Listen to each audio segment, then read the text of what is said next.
टाळ मृदुंगाचा ठेका, पांडुरंग रुक्मिणी आणि वारकरी यांच्या वेशभूषा आणि विठ्ठल विठ्ठल विठ्ठला हरिओम विठ्ठलाचा नामघोष करत आंजणारी गावातील वाडी वस्तीत विठ्ठल नामाचा गजर घुमला। निमित्त होतं ते आषाढी एकादशीचं। आषाढी एकादशीचं औचित्य साधून जिल्हा परिषद पूर्ण प्राथमिक शाळा आंजणारी मराठी या शाळेच्या वतीनं विद्यार्थ्यांना आणि आजच्या तरुण पिढीला महाराष्ट्रीय संस्कृतीचं दर्शन घडावं यासाठी शाळा ते गावातील वाडी वस्तीतून पायी दिंडीचं आयोजन करण्यात आलं होतं। या संपूर्ण दिंडी सोहळ्यामध्ये विद्यार्थ्यांसह शिक्षक उत्स्फूर्तपणे सहभागी झाले होते।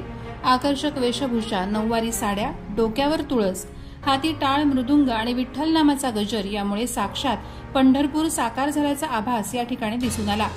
पांडुरंगाच्या नामघोषाने आंजणारी परिसर दुमदुमून गेल्याचं चित्र दिसून आलं। महाराष्ट्राला वारकरी संप्रदायाची महती आहे।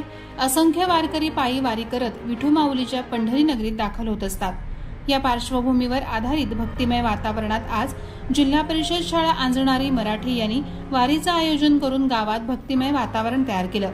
एक छोटासा वारीचा उपक्रम घेऊन वारकरी संप्रदायाची ओळख करून दिली। ही वारी यशस्वी करण्यासाठी शाळेचे मुख्याध्यापक सुधीर रसाळ, शिक्षिका श्रीमती तोडकरी, शिक्षक बाबासाहेब माने यांनी प्रयत्न केले।